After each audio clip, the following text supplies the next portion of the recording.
Welcome to Luca and Miguel. Enjoy the video.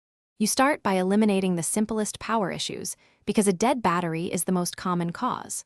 First, connect the watch to a verified charger and wait 30 minutes. This rules out deeply drained cells. Once done, perform a forced restart by holding the power and any secondary button for 10-15 seconds. This clears temporary firmware hangs. Make sure to visually inspect the charging contacts and port. Remove lint or corrosion gently, since poor contact prevents charging and a display from waking. Once the watch has power, determine if the issue is the screen or software. Check for vibration, sound, or an LED when plugging in.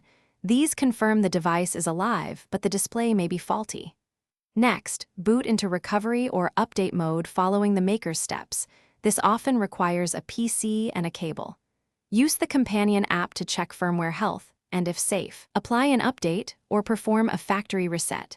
This resolves corrupted UI processes and driver problems that hide the display.